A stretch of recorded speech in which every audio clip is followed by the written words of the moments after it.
Bonjour à tous, amis collégiens. Bienvenue sur ce nouveau live donc, de brevet. On vient de changer de fond, c'est génial.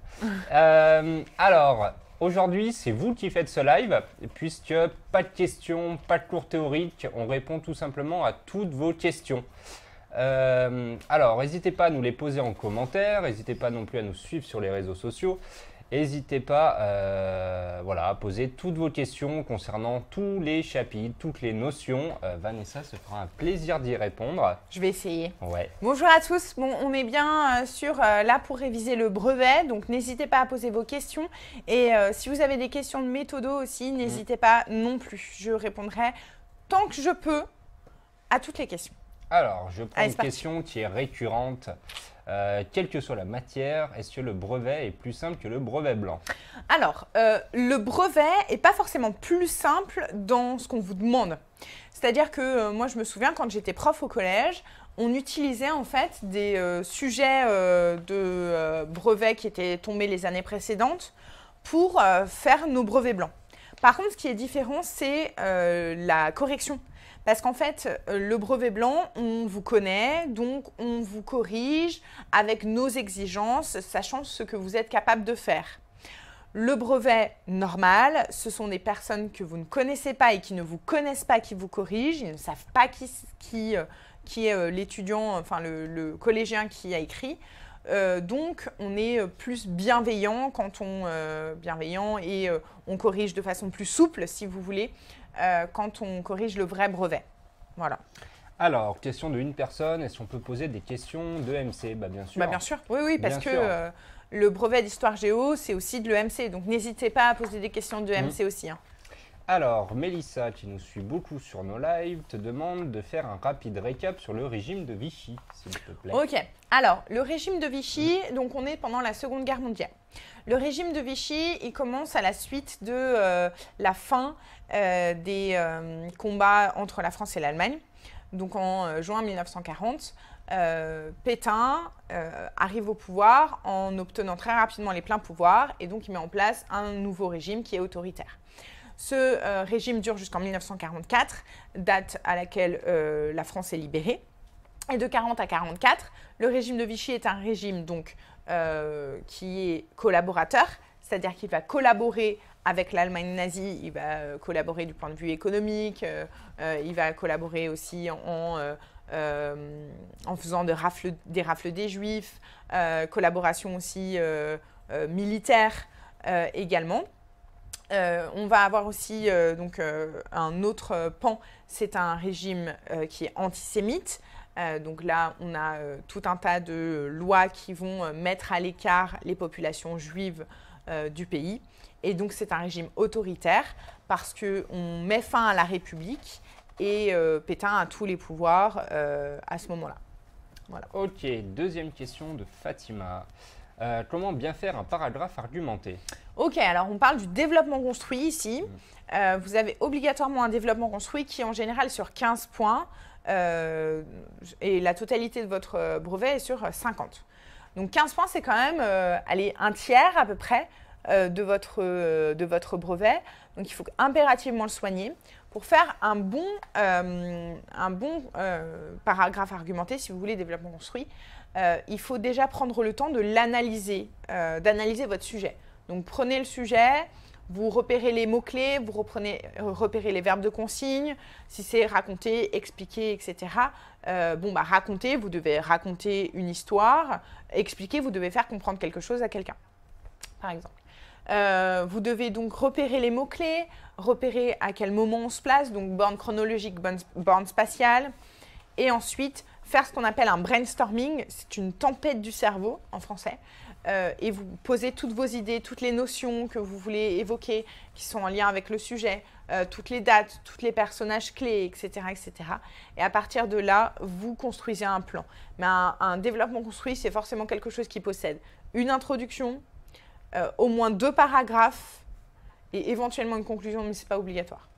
Voilà, mais prenez le temps. Vous avez une méthode qui a été faite en live, je crois. Donc, n'hésitez pas à la regarder. Vous avez aussi des fiches de méthodo, donc n'hésitez pas non plus à les télécharger. Alors, Amil te demande, est-ce qu'on a besoin d'apprendre toutes les dates par cœur? Alors bon, moi je vous dirais oui, les dates c'est bien de les savoir par cœur parce que ça vous permet vraiment de pouvoir borner les moments de l'histoire. Voilà, donc je ne suis pas partisane de l'apprentissage par cœur du tout, mais il y a des éléments qu'il faut apprendre par cœur, c'est les mots de vocabulaire et les lieux et les dates. Ok. Voilà. Et justement, Alcel te demande comment réussir à apprendre toutes ces dates et à les retenir. Il y a plusieurs méthodes. Je l'évoquais récemment, Ouais. pour les bacheliers, mais Ça marche aussi pour vous. pour les autres, pour les autres élèves, quelle que soit la section. En fait, ça dépend de votre façon d'enregistrer. C'est-à-dire que vous avez différents types de mémoire. Vous avez la mémoire qui est auditive. Donc, pour des mémoires auditives, il faut vous entendre. Donc, répétez-les à haute voix, chantez-les. Faites éventuellement des enregistrements que vous écoutez régulièrement, même par exemple avant de vous endormir, c'est très bien parce que le sommeil aide aussi à enregistrer les informations. Si vous avez une mémoire plutôt visuelle, là, faites-vous des frises, faites-vous des documents que vous placardez dans les endroits clés de votre maison, par exemple dans vos toilettes, dans votre salle de bain, etc. Et si vous avez plutôt une mémoire, on va dire, kinesthésique en lien avec les gestes, etc., donc n'hésitez pas à chanter, là encore, ça aide. N'hésitez pas à faire une frise et repérer en montrant les différentes dates. Ok, Voilà. Ensuite, bon j'ai pris l'ordi, on sera plus tranquille. Pas de souci. Euh, Ça, tu te casseras moins le dos. Exactement. Peut-on parler de bourrage de crâne pour la propagande pendant la Seconde Guerre mondiale ou est-ce un terme réservé à la Première? On peut en parler, mais on parlera plutôt de cela pendant la Première Guerre mondiale. Ouais. Après, il y a une propagande pendant la Seconde Guerre mondiale. Et puis, il y a de la censure aussi. Ok.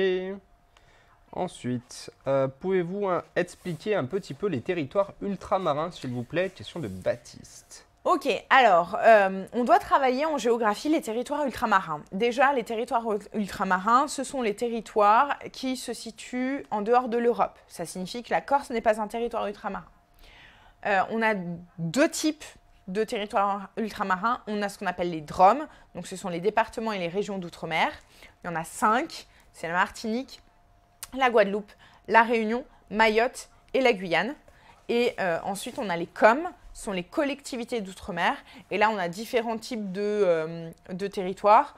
On a par exemple Wallis-et-Futuna, on a la Nouvelle-Calédonie, on a la Polynésie française, on a Saint-Pierre-et-Miquelon, on a TAF, donc les territoires qui sont situés en Antarctique, etc. etc. Ces territoires, ce qu'il faut avoir en tête, c'est qu'on travaille plusieurs choses. D'abord, le fait que ces territoires ont un certain nombre de similitudes. Donc, on a par exemple l'éloignement avec la métropole, le fait qu'ils sont relativement situés dans des îlots de pauvreté et donc que sont relativement développés, mais moins développés que la métropole.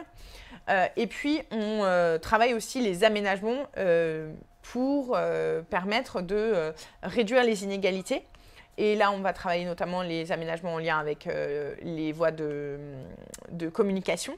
Donc là, on peut travailler par exemple sur la route du littoral de l'île de la Réunion. On peut travailler aussi sur les aménagements touristiques, puisque ce sont des territoires dont la majorité la majorité de l'économie se fait en lien avec le tourisme, etc., etc. Et ce tourisme est de plus en plus tourné vers le maintien et le respect de l'environnement. Voilà, j'ai été un peu long. C'est pas grave. Otsana, faut-il connaître mai 68 pour le brevet? Oui, il faut connaître mai 68, c'est notamment en lien avec la 5e République et le dernier chapitre Femmes et hommes dans une République repensée. Et justement, Esther te dit qu'elle n'a pas travaillé sur mai 68 en cours. Est-ce que tu peux l'expliquer rapidement, s'il te plaît? Ok, grossièrement, mai 68, ça part des étudiants qui veulent obtenir plus de liberté. et qui sont ensuite rejoints par les ouvriers qui, eux, veulent de meilleures conditions de travail.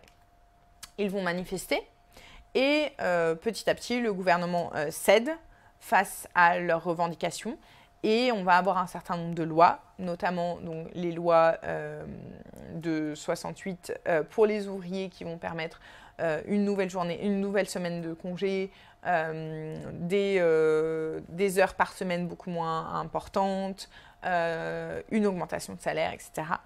Et les étudiants, eux, vont obtenir le droit de vote plus tôt, à partir de 18 ans, dans les années 70. Et on a un petit souci d'Internet, mais ça va d'Internet, revenir. mais ça va. Que pensez-vous qu'il y aura au brevet d'histoire? Est-il obligé qu'il y ait un paragraphe argumenté géo-histoire où il peut y avoir juste 2 études de doc? Non, ça, c'est pas possible. Alors, je sais pas pour l'histoire. Désolée. Je ne peux pas vous dire parce que je ne suis malheureusement pas devin et je fais pas trop de pronostics. On est obligé d'avoir un paragraphe argumenté. C'est-à-dire qu'en fait, il y a 3 étapes dans le brevet. Il y a d'abord une étude de doc en histoire ou en géo.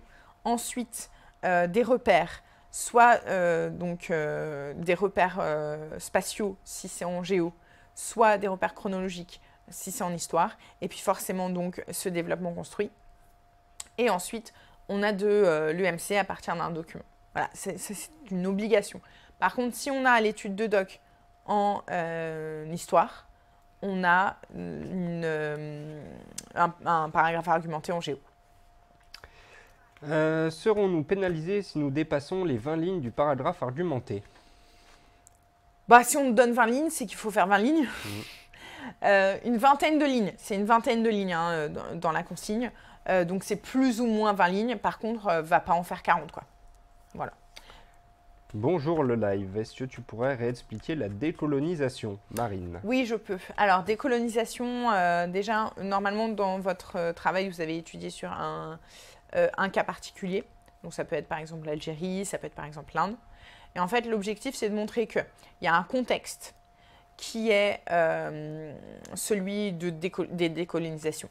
Ce contexte, c'est la fin de la Seconde Guerre mondiale. Le fait que les pays qui ont des colonies se sont retrouvés défaits, pour la plupart, la France par exemple.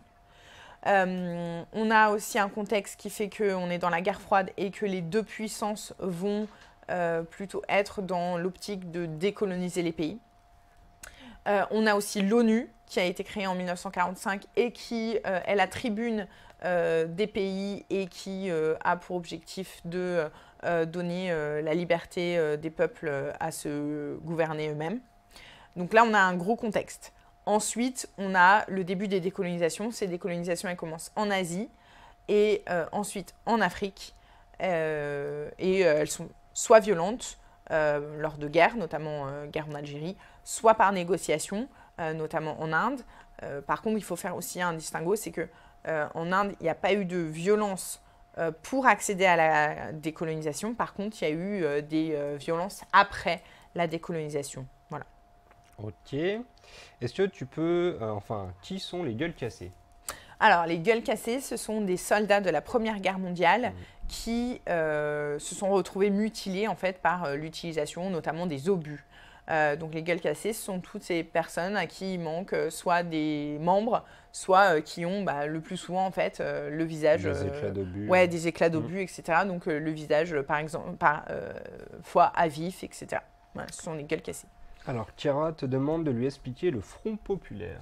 Ok, le Front populaire, c'est une association de partis qui sont plutôt des partis de gauche. Donc, on a le Parti communiste, le Parti socialiste et le Parti radical, qui s'associent ensemble en 1934 et qui gagnent les élections législatives en France en 1936.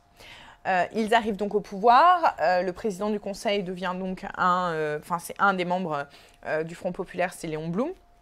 Et le Front populaire est là pour apporter des réformes sociales et économiques à la France qui vit une période difficile parce qu'elle subit la crise économique de 1929.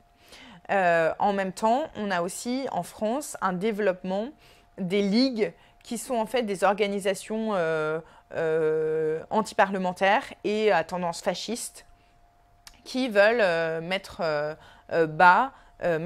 fin, si vous voulez, au régime parlementaire et mettre en place un régime qui serait un peu similaire à celui de l'Allemagne ou à celui de l'Italie.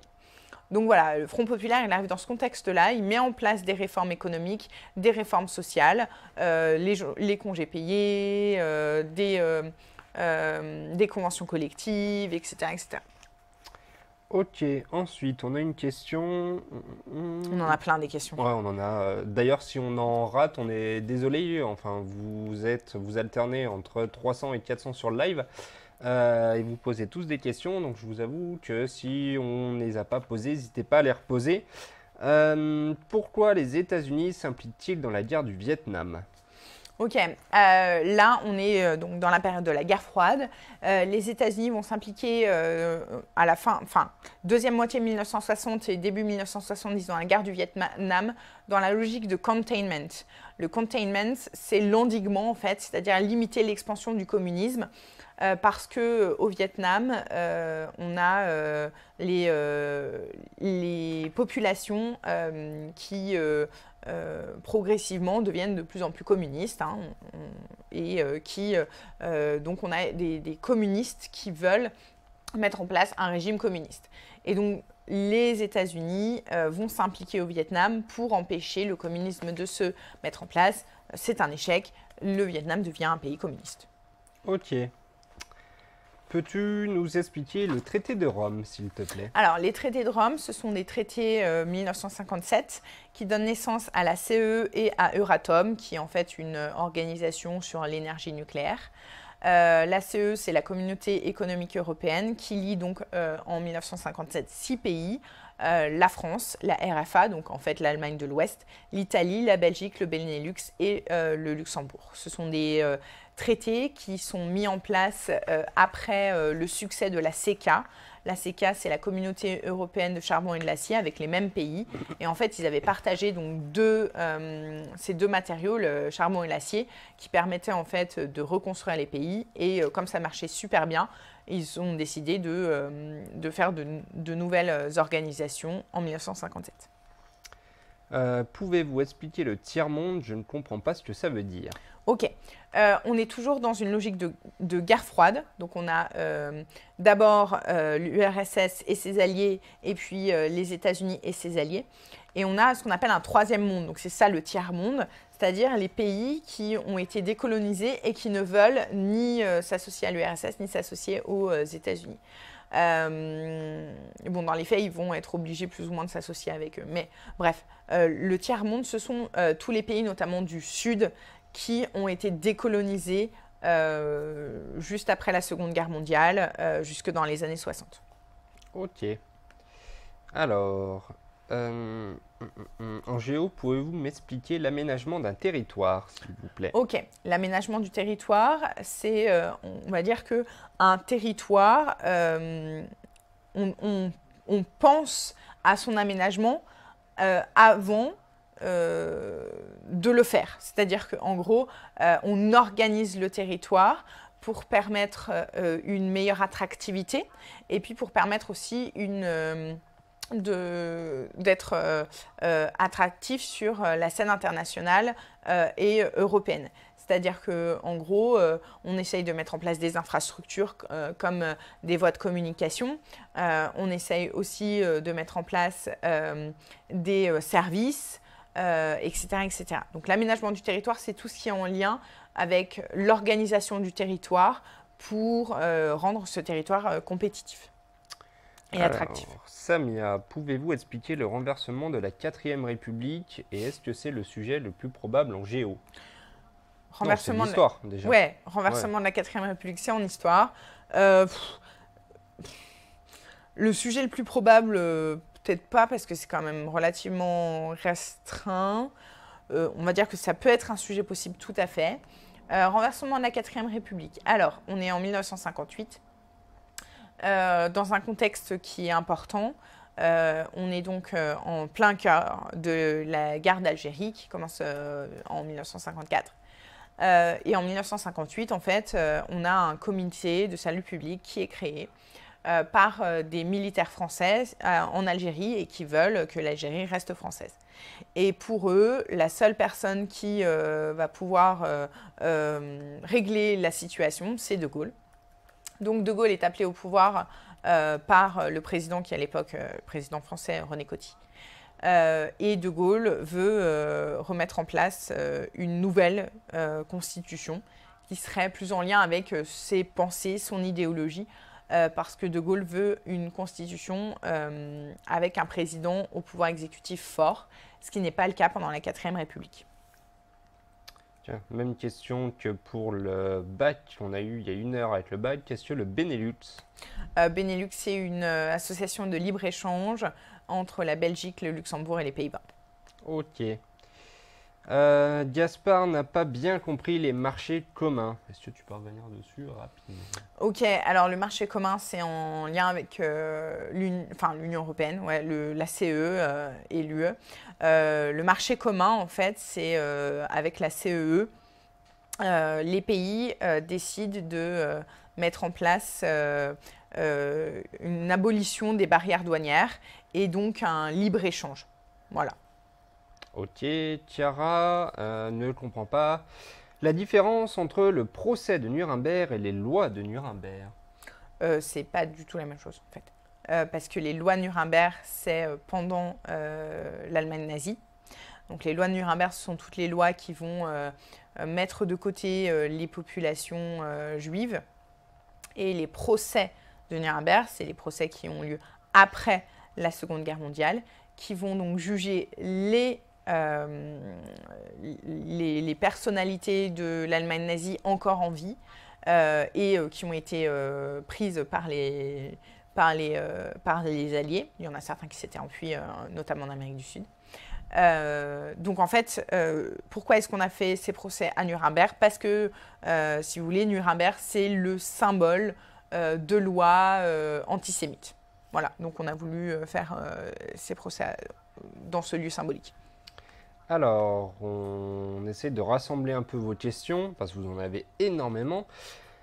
Est-ce que tu peux expliquer le passage de la 4e à la 5e République? Ils sont très nombreux à nous demander des questions. Je viens juste de le faire. Bah oui. Bon, allez, je le refais. Rapide. Donc 1958, De Gaulle demande, De Gaulle est demandé par les Français d'Algérie parce qu'ils pensent que De Gaulle réussira à résoudre la crise en Algérie.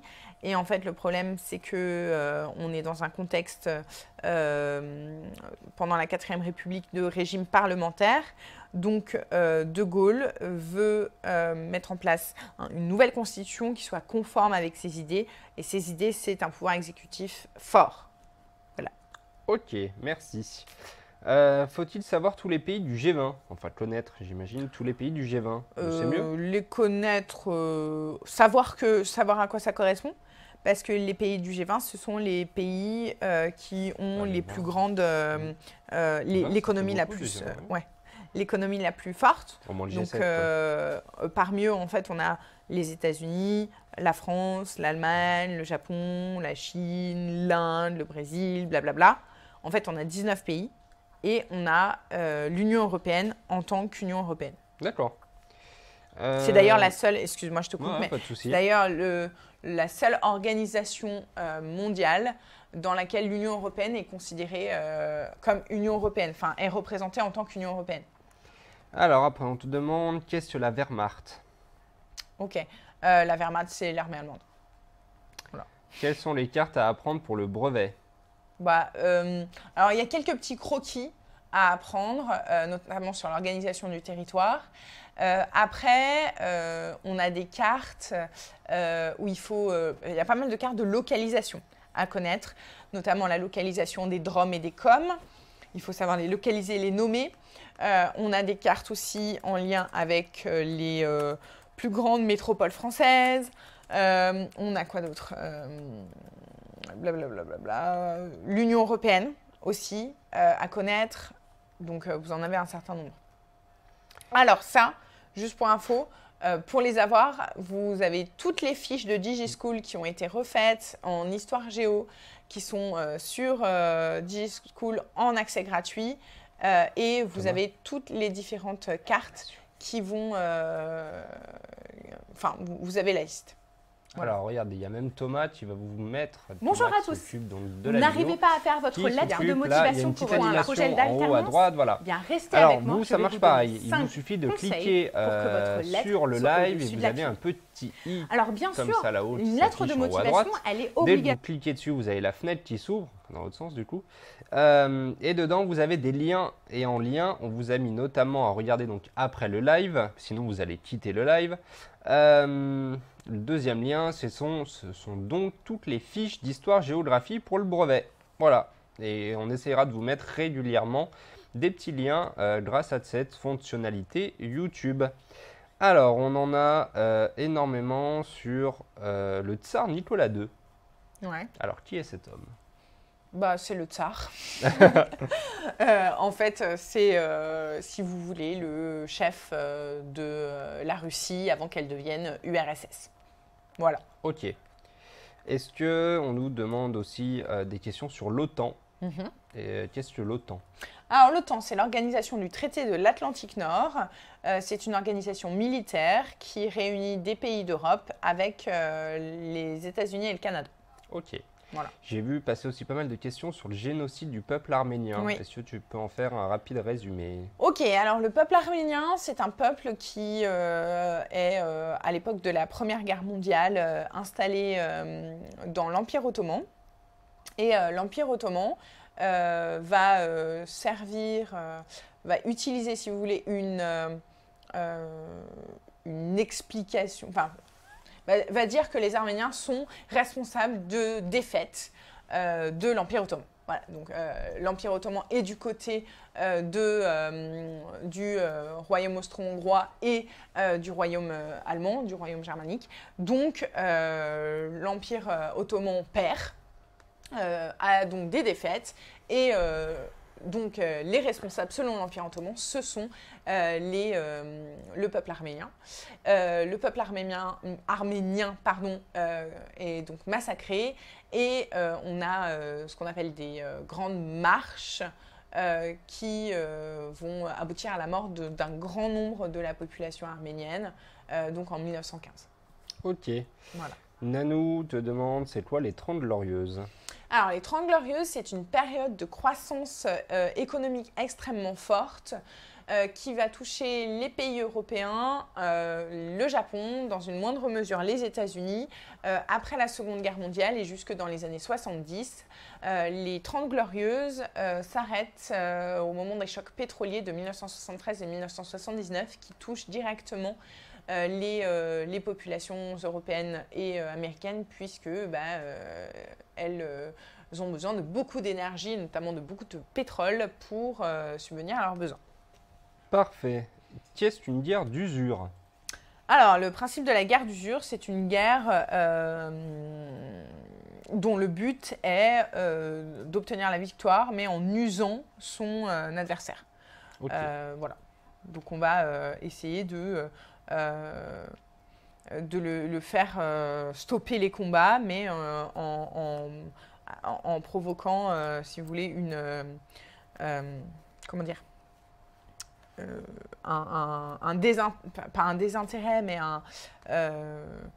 plein de petites actions vont faire en sorte que la guerre se termine.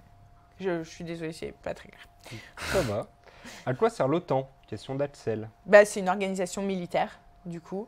Elle a été créée juste après la Seconde Guerre mondiale parce que les populations européennes n'avaient plus d'armée vraiment très efficace, puisqu'elles avaient été beaucoup utilisées pendant la Seconde Guerre mondiale et beaucoup avaient été tuées. Donc, c'est une organisation militaire qui existe encore de nos jours, qui regroupe encore de nombreux pays européens et d'autres pays qui ne sont pas complètement en Europe, par exemple la Turquie. Et voilà, donc elle peut intervenir en fait sur des lieux de conflit pour soit aider les populations, soit donner une aide humanitaire, etc., etc. Résoudre un conflit. Après, donc Frédéric Loll te demande qu'est-ce que le pacte de Varsovie? Pacte de Varsovie, c'est une... coucou Fatoumata. Oui. Fatoumata à 17h. Là, mathématiques à 17h. Ouais. Pacte de Varsovie, c'est... Je me demandais. C'est un pacte militaire. En fait, si vous voulez, c'est le pendant de l'OTAN, mais avec l'URSS. L'URSS et ses différents alliés.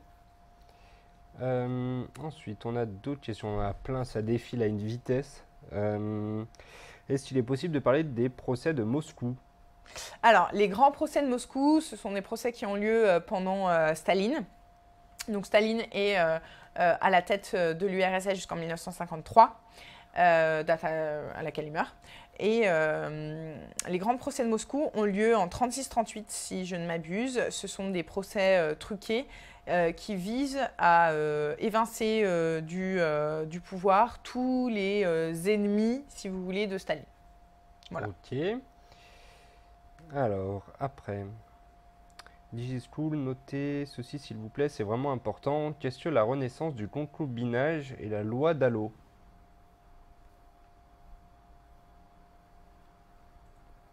Bonne question. Je sais pas. Mais je pense que c'est en lien avec le chapitre sur femmes et hommes dans une république repensée. La loi Dallot, je t'avouerai que là, je sèche. Renaissance du concubinage, c'est peut-être en lien avec le fait qu'il y ait de moins en moins de mariages. Enfin, j'en sais rien. Est-ce que tu peux nous préciser ta question? Oui, c'était Lookman 4012. Quand a fini la crise de Cuba, s'il vous plaît? 1962, c'est la crise de Cuba et c'est sa fin, parce qu'en fait, c'est une crise qui est relativement restreinte en termes de temps, puisqu'elle se termine grâce à la négociation entre les deux chefs d'État de l'URSS et des États-Unis, donc Khrouchtchev et Kennedy. Ok, Andrea n'a pas travaillé sur la guerre de Corée. Est-ce que c'est nécessaire de la connaître? Et si oui, pouvez-nous en dire deux mots? Est-ce que c'est nécessaire? Bon, c'est nécessaire de savoir qu'il y a eu une guerre en Corée de 50 à 53. C'est une guerre, en fait, qu'on étudie en lien avec la guerre froide, parce que la guerre de Corée, c'est une guerre entre le nord et le sud de la Corée, entre les communistes et les pro-américains. Et du coup, c'est pour ça qu'on a une séparation, en fait, entre la Corée du Nord et la Corée du Sud, qui est encore actuelle de nos jours. Pourquoi la Turquie n'est pas acceptée à l'Union européenne, Léna? Alors, pour intégrer l'Union européenne, il faut avoir un certain nombre de conditions. Et en fait, la Turquie a fait sa demande en 87, si mes souvenirs sont bons, 86, et a été acceptée comme pays candidat, enfin possiblement candidat. Mais les négociations, on va dire, sont très très lentes et même à l'arrêt en ce moment. C'est notamment en lien avec le respect des droits de l'homme que ça pêche.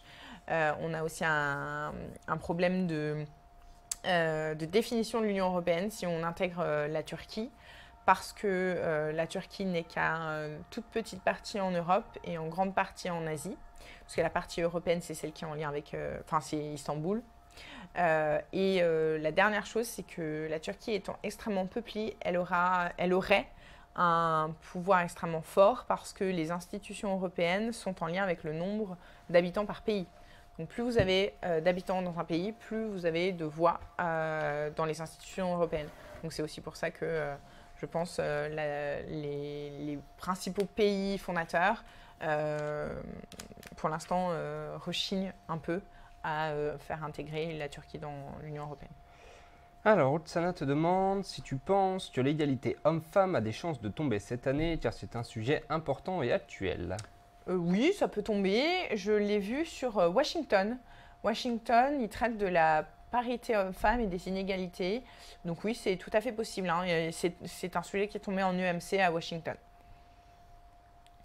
Est-ce que tu peux parler du blocus de Berlin, s'il te plaît? Ok, le blocus de Berlin, c'est pendant la guerre froide de 1948 à 1949. Je vous rappelle qu'en 1947, l'URSS et les États-Unis intègrent, si vous voulez, une nouvelle forme de conflit, c'est la guerre froide. En 1948, on est dans une situation un peu complexe parce que l'Allemagne est divisée. L'Allemagne est divisée en deux entre la trizone, donc en fait c'est le regroupement de zones sous domination des États-Unis, du Royaume-Uni et de la France, et puis de l'autre côté on a la zone de l'URSS.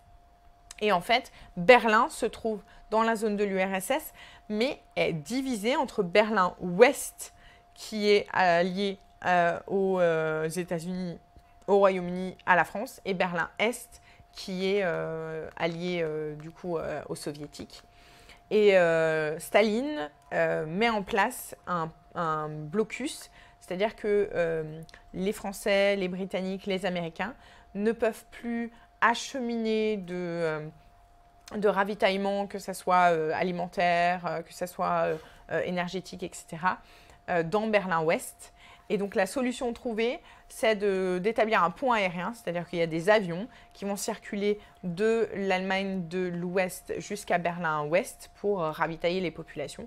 Voyant que son blocus ne sert à rien vu le pont aérien, Staline met fin à ce blocus en 1949. Ok, merci. Pourquoi Charles de Gaulle a démissionné en 1969 ?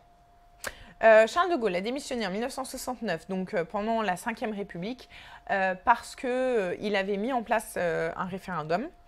Les questions posées avaient été répondues de façon négative par les Français, et de Gaulle avait estimé qu'il n'avait plus les faveurs de sa population, que ses politiques n'étaient plus en lien avec les désidératas de la population, donc il a démissionné. Ok. Qu'est-ce que le SFIO ? Alors, la SFIO, c'est la section française de l'Internationale ouvrière. C'est l'ancien PS, si vous voulez. C'est l'ancien nom du PS. Comment est mort le président Félix Ford ? Alors, Félix Ford, lui, je crois qu'il est mort d'une crise cardiaque. Mais je crois que c'est l'histoire du président qui est mort dans les bras de sa maîtresse. Ah, excellent. Mais c'est pas au programme. Hein. Non, oui. Oui, vous mettez pas ça dans la copie. C'est quoi exactement un communiste, s'il vous plaît ? Un communiste ? Oui. Ok. Le communisme, c'est une idéologie qui va prôner une mise en commun des processus de travail, des terres, de tout ce qui va permettre tout ce qui va permettre l'économie, si vous voulez. Donc, souvent, les communistes, ils sont associés à la fin de la propriété privée, etc., etc. Donc, un communiste, c'est une personne qui soutient l'idéologie communiste. Parfait. Est-ce que tu peux nous parler de la nuit des longs couteaux, s'il te plaît ? Ok. La nuit des longs couteaux, c'est une nuit en Allemagne, pendant lesquelles les SA, c'était les sections d'assaut hitlériennes. Pas le groupe de musique. Non, s'il vous plaît.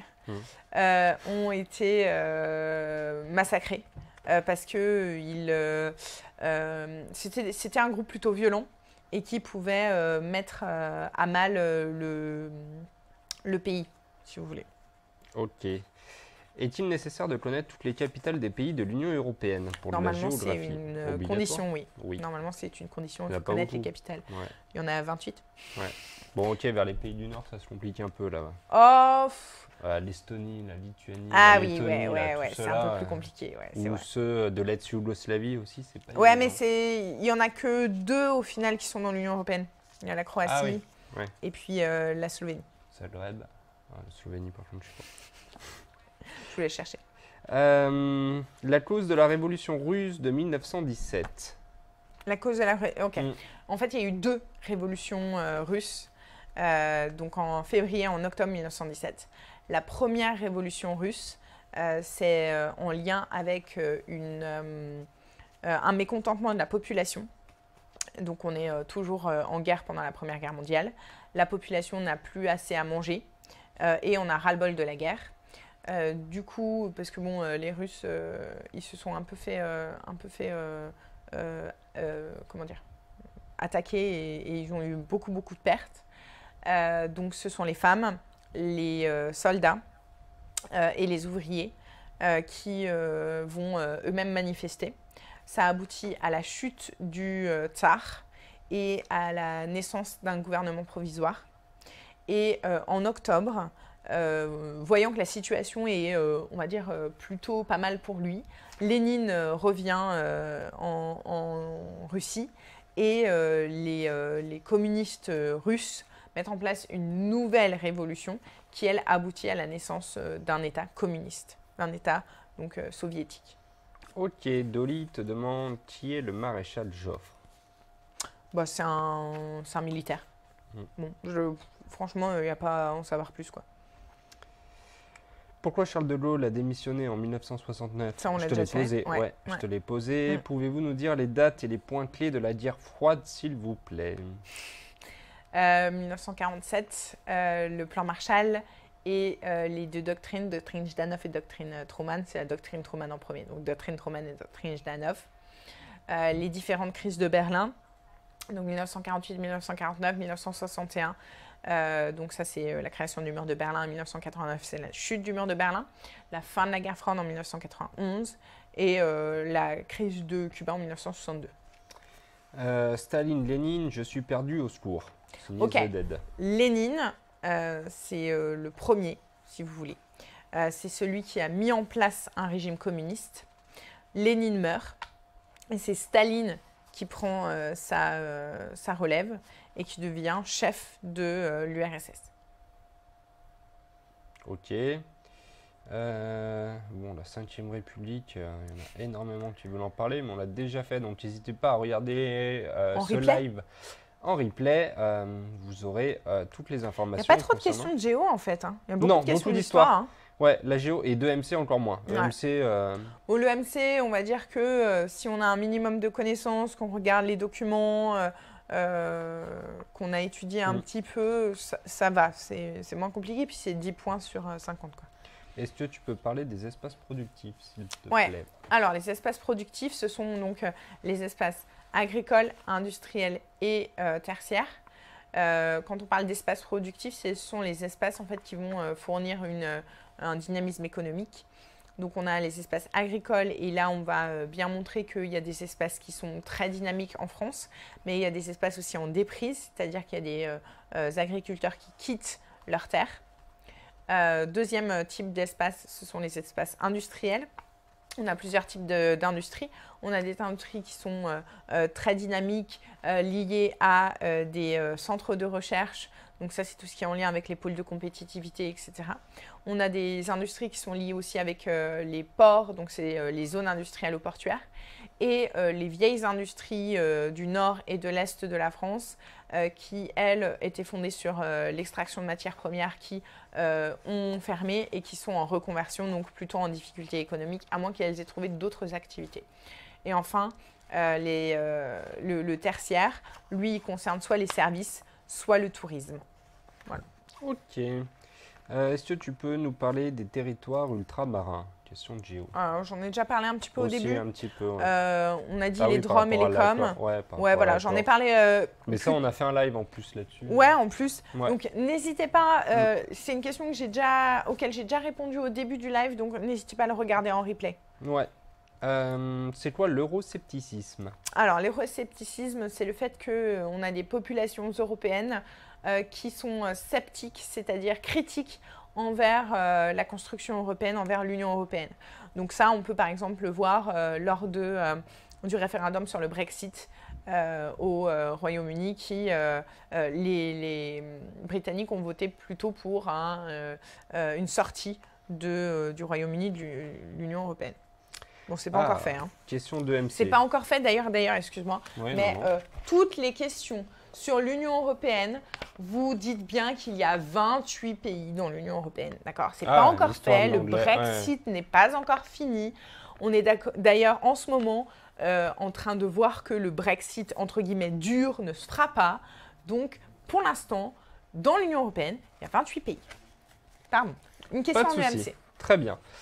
Question de MC, ouais, tout à fait. Vous pouvez expliquer comment faire passer une loi?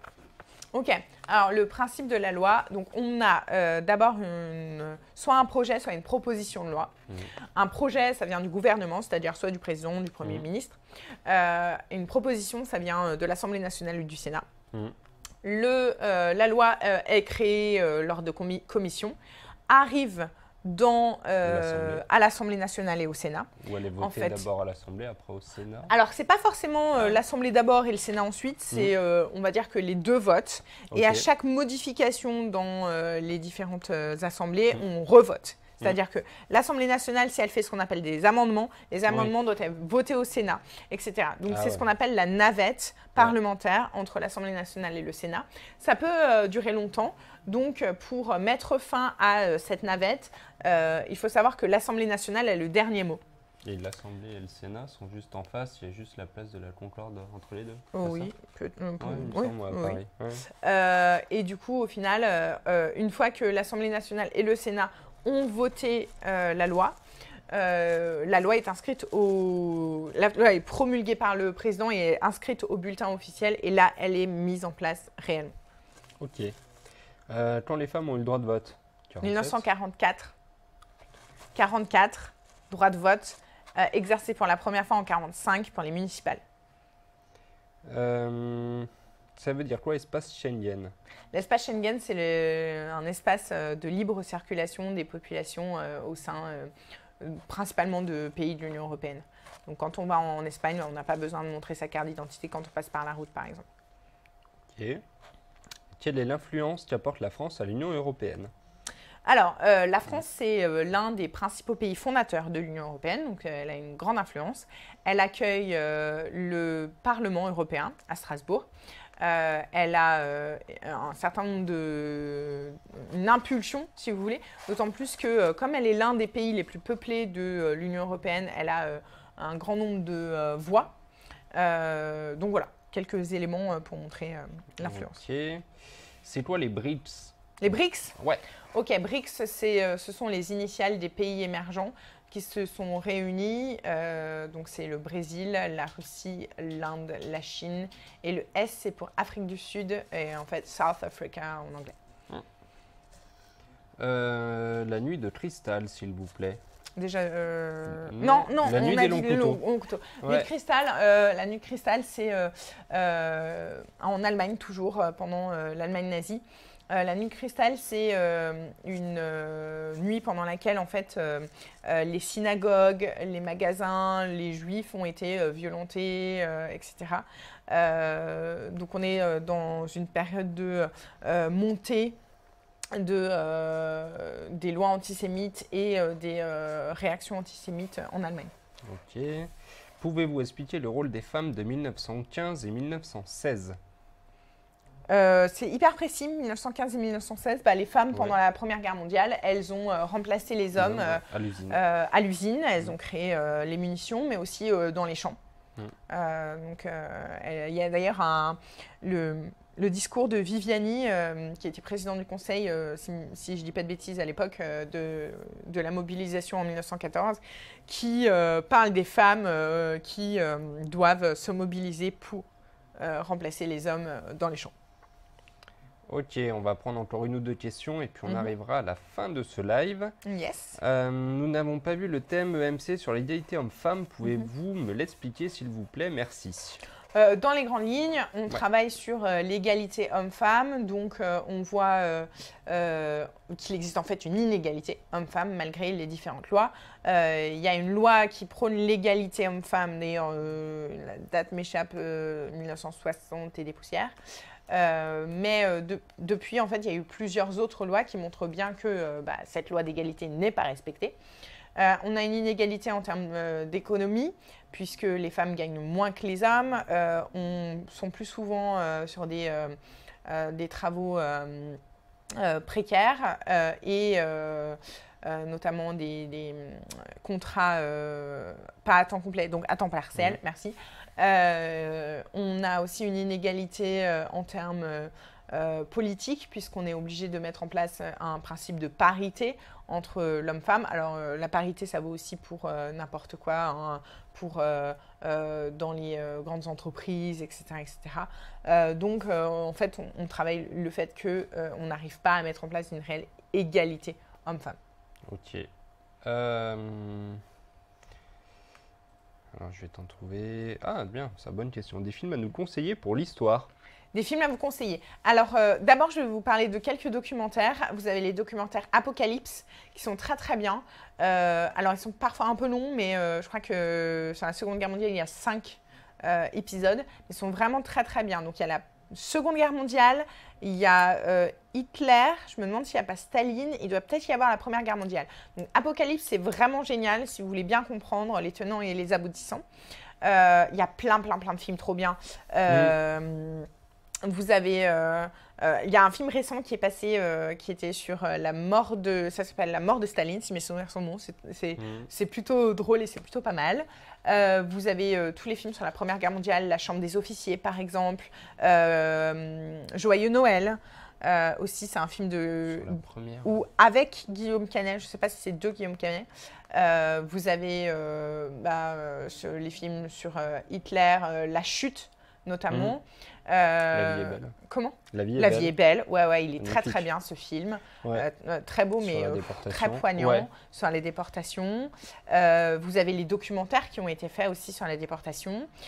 Sur la guerre froide, vous avez un film, c'est un petit peu compliqué à le comprendre, mais vous avez le film Docteur Folamour de Kubrick. Vous avez plein de films sur la guerre du Vietnam. Apocalypse Now, je crois qu'il est sur la guerre du Vietnam. Non, Apocalypse Now, c'est pas les aliens qui débarquent? Non. Non. Je sais pas. Non. C'est la C'est pas ça? Ah non, c'est Independence Day, merde. Ouais, alors, rien à voir. Vous avez aussi... il faut sauver le soldat Ryan. Il faut sauver le soldat Ryan, ouais. Il y en a plein, franchement, il y en a plein. Ouais. Alors, normalement, sur les fiches que j'ai faites en histoire, vous avez des petits conseils de films, justement, que vous pouvez regarder à chaque fois. La liste de Schindler, excellent. Excellent. Mais vous avez des conseils de films sur les fiches, donc n'hésitez pas à les télécharger. Yes, Goodbye Lenin, on nous dit. Goodbye Lenin, ouais, excellent sur la fin, l'après-guerre froide. Le film à salle de billes, tu connais? Comment? C'est Joe Faux. Ouais, elle s'appelait Sarah aussi. Génial, ce film.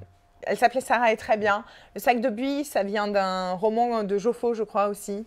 Ah, et là, les Apocalypses, ils sont sur Netflix, ouais. On nous dit. Ouais, les Apocalypses sont sur Netflix, enfin, donc n'hésitez pas. Excuse d'aller sur Netflix. Oui. Puis Netflix peut proposer des bons documentaires aussi, hein, donc n'hésitez pas. Ouais. Vous avez les documentaires d'Arte parfois qui peuvent être très sympas. Alors, bon, c'est pas forcément votre cam. Ouais, votre cam ou alors votre activité préférée, mais d'un autre côté, c'est une façon de réviser de façon ludique. Donc ça, c'est chouette. On nous dit qu'il y a aussi Fury avec Brad Pitt. Oui, ouais. Et puis, alors, je ne sais pas si ça existe encore, mais France 2 avait une page Apocalypse et c'était vraiment bien foutu. C'était sur le site internet de France 2 et on pouvait avoir des cartes interactives avec des extraits d'Apocalypse et puis aussi des petites aides en fonction des différentes années de la Seconde Guerre mondiale. C'était vraiment bien fait. Bon, on en a beaucoup qui nous demandent si tu peux leur parler rapidement du génocide arménien. Mais j'en ai déjà parlé tout à l'heure. Mais ça revient. Bon, c'est l'Empire ottoman qui, parce que ils estiment que les Arméniens sont responsables des défaites de l'armée ottomane. Donc l'armée ottomane, les Ottomans étaient liés à l'Allemagne et à l'Autriche-Hongrie. Ils vont donc tuer notamment les hommes et faire des marches forcées aux femmes et aux enfants et les supprimer dans des déserts. Voilà. Donc il y a un grand nombre de la population arménienne qui est tuée lors de cette période. Ok, mais je ne suis pas prof pour info. Alors, on vous souhaite à tous, on va s'arrêter là. Mais je crois qu'on se retrouve, il faudrait retrouver la date, mais je crois qu'on se retrouve juste avant le brevet, donc si vous avez d'autres questions, vous n'hésiterez pas. Mais quoi qu'il arrive, vous retrouvez Fatoumata à 17h pour un live de mathématiques. Pareil, je crois qu'on va revoir un peu, alors je ne serai pas avec elle, mais en tout cas, vous avez rendez-vous donc ce soir à 17 h avec Fatoumata et n'hésitez pas à aller voir sur internet la liste de tous nos lives et sachez que quand vous passerez le brevet, nous corrigerons direct à la sortie. Je serai là. À la sortie de votre brevet, vous pourrez avoir des lives de correction pour pouvoir juger si vous avez bien répondu et si vous avez géré votre brevet. On croise les doigts, on vous souhaite bon courage, il vous reste encore un petit peu de temps, donc rien n'est perdu. Vraiment, faites le maximum maintenant et puis on se retrouve peu avant le brevet pour faire deux, trois petites mises au point. Yes. On vous souhaite à tous une bonne après-midi et on se retrouve tout à l'heure à 17 h. Bon après-midi.